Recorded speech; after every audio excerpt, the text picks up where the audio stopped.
मैं आपको एक हेल्दी, मज़ेदार और गर्मियों को भगा देने वाला हेल्दी ड्रिंक बनाने की इजी और क्विक सी रेसिपी शेयर करने वाली हूँ। आप इसे एक बार बना करना पूरा मंथ सेव कर सकते हैं, चाहें तो महीनों भी सेव करके रख सकते हैं। बहुत ही मज़ेदार गर्मी भगाओ ये शरबत बना के हम घर में रेडी करेंगे। लाल नीले पीले शरबत से जान छुड़ाएं और मज़ेदार हेल्दी और रिफ्रेशिंग से शरबत ना अपने हाथों से घर में खुद बनाएं, मेहमानों के आगे भी सर्व करें। तो मज़ेदार सी इस रेसिपी को बनाना स्टार्ट करते हैं।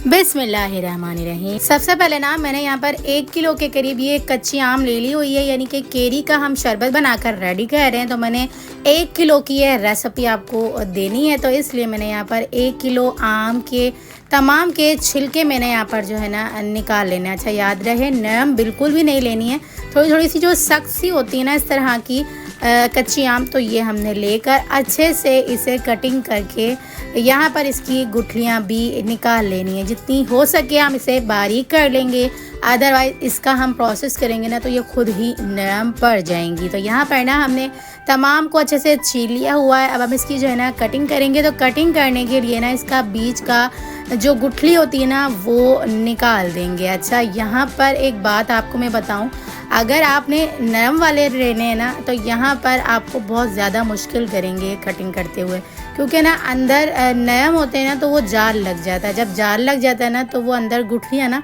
थोड़ी सी सख्त हो जाती हैं, तो इस तरह से कटिंग नहीं होती। तो यहाँ पर आम ना बहुत ज़्यादा ज़ाया हो जाती है। अदरवाइज़ अगर हम जो है ना कच्चे आम लेते हैं ना पूरे, तो इस तरह से ये तमाम जो है ना छिलका समेत अच्छे से हम कटिंग कर सकते हैं, सिर्फ ये गुठली निकालने के बाद। तो यहाँ पर ना जितनी हो सकेंगी हम यहाँ पर बारीक कर लेंगे, अदरवाइज़ इसका हम प्रोसेस करेंगे ना तो ये खुद ही नरम पड़ जाएंगी। तो यहाँ पर हमने तमाम को जो है ना अच्छे से बारीक सा जो है ना कट कर लिया हुआ। इन तमाम कटिंग की हुई केरियों को ना हमने डायरेक्ट से उठा कर जो है ना पैन के अंदर ऐड कर देना है। पैन के अंदर ऐड करने के बाद ना हमने फ्लेम को बिल्कुल मीडियम टू लो रखनी है। उसके बाद 1.5 गिलास के करीब हम पानी ऐड कर देंगे।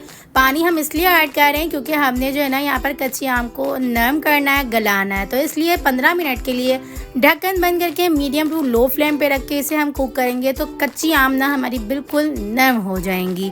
तो यहाँ पर अगर आप चाहें तो साबित भी रख सकते हैं, लेकिन गलने में ज़्यादा टाइम लगता है, तो इसलिए हमने बारीक बारीक कर ली हुई है ताकि ये इस तरह से अच्छे से जो है ना मैश हो जाए और नरम हो जाए। तो ये अच्छे से गल चुकी हुई हैं, देख सकते हैं आप चाहें ना तो इस टाइम पे किसी भी मैशर की मदद से अच्छे से मैश कर सकते हैं, लेकिन मैं यहाँ पर जो है ना जूसर वगैरह में से अच्छे से मैश कर लूँगी, जूस बना के इसका रेडी कर लूँगी। क्योंकि जो है ना हमें थोड़ी सी जो है ना बिल्कुल जो लिक्विड सा होता है ना वो चाहिए, दरदरी सी नहीं चाहिए। तो ये जूसर में ही अच्छे से यहाँ पर ब्लेंड हो सकती है। यहाँ पर जब तक हमारा जो है ना कच्ची आम अच्छे से ब्लेंड हो रही है, जब तक ना हम इसी पैन के अंदर ना तकरीबन भी 2 कप के करीब चीनी लेंगे।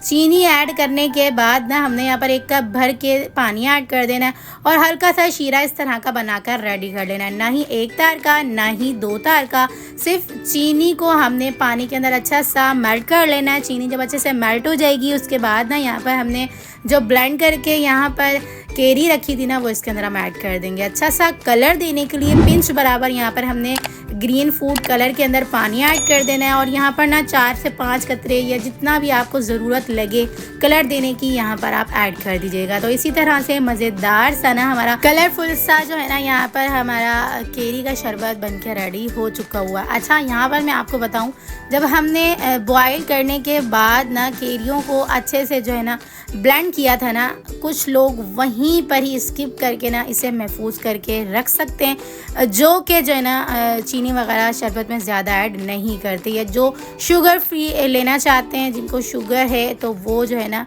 ब्लेंड करने के बाद सेव करके रख सकते हैं। जब भी आपको बनाना हो आप जो है ना गिलास के अंदर अपने हिसाब से ऐड करें और पानी ऐड करने के बाद जो है ना एंजॉय करें। लेकिन तकरीबन जो है ना सारे के सारे लोग ही जो है ना मीठा ज़्यादा पसंद करते हैं, तो इसलिए ना यहाँ पर हमने ये प्रोसेस किया है। इसके बाद ना जब अच्छे सा कलर आ जाएगा तो यहाँ पर हाफ़ टी स्पून भुना कुटा ज़ीरा, हाफ़ टी स्पून काला नमक ऐड करके अच्छे से मिक्सिंग कर लेंगे। अच्छा सिर्फ और सिर्फ हमने इसे 5 से 10 मिनट कुक करना है। उसके बाद जब ना ये इतनी अच्छे से स्मूथनेस आ जाएगी, चीनी अच्छे से मिक्स हो जाएगी, वेल कंबाइन हो जाएगी, दोनों मसाले अच्छे से मिक्स हो जाएंगे, उसके बाद ना मैं आपको चेक करवाती हूँ ये इस कंडीशन में आ जाएगा आपका शरबत। तो यहाँ पर ना आपका शरबत फुल डन फुल कुक हो चुका हुआ देख सकते हैं। इस तरह से ना चिपचिपाहट सा हो जाएगा, आप उंगली पे इस तरह से टच करके देखेंगे ना, तो इस तरह से जब चिपचिपा सा हो रहा होगा ना, तो आपका यहाँ पर शरबत बन के रेडी हो चुका हुआ है। रूम टेम्परेचर पर ठंडा कर देंगे। उसके बाद ना आप किसी भी एयरटाइट जार में या बोतल वगैरह में, जिस तरह से भी आप चाहें, ड्राई बर्तन में इसे सेव करके 1 मंथ या 2 मंथ भी आसानी से सेव करके रख सकते हैं। अगर आपको इसकी ज़्यादा शेल्फ लाइफ चाहिए तो पकाने के बाद ना चुटकी बराबर यहाँ पर आप टाटरी एसिड जो है ना ऐड कर दीजिएगा। जो टाटरी एसिड होता है ना, वो ज़्यादा लंबी उम्र करने के लिए खाने की वो इस्तेमाल किया जाता है, या जो भी आप जिसमें ज़्यादा महीनों तक आप जिस चीज़ को रखना चाह रहे हैं ना, उसमें ऐड किया जाता है। लेकिन मैं महीने के लिए मैंने ये बनाया तो इनफ होगा, तो मैंने जो है ना इसे बनाकर महीने के लिए सेव कर लिया हुआ है। उसके बाद ना यहाँ पर हम एक गिलास लेंगे, उसके अंदर ढेर सारी बर्फ़ ऐड करने के बाद कुछ पुदीना के पत्ते, लेमन ऐड करने के बाद जो है ना यहाँ पर हमने हस्बे ज़रूरत ये शरबत ऐड करके ना ठंडा पानी ऐड करके और इसे अच्छे से मिक्सिंग कर लेनी है। मज़ेदार सा हमारा केरी का शरबत बन के रेडी हो चुका हुआ है। तो इस अमेजिंग मज़ेदार और इजी सी रेसिपी को एक बार बनाकर मंथ भर के लिए सेव करके रख सकते हैं। तो इस मज़ेदार सी इस रेसिपी को एक लाइक तो ज़रूर से बनता है। और अगर आप मेरे चैनल पर न्यू हैं तो जल्दी से जाके मेरे चैनल को सब्सक्राइब कर लें, ताकि मेरी न्यू अच्छी आने वाली वीडियोस आप तक आसानी के साथ पहुंचती रहें। तो चलें फिर मिलते हैं नेक्स्ट वीडियो में। जब तक अपना ख्याल रखिएगा, मुझे दुआओं में याद रखिएगा। मिलते हैं नेक्स्ट वीडियो में बहुत ही आसान, सिंपल और यूनिक सी रेसिपी के साथ। अल्लाह हाफ़िज़।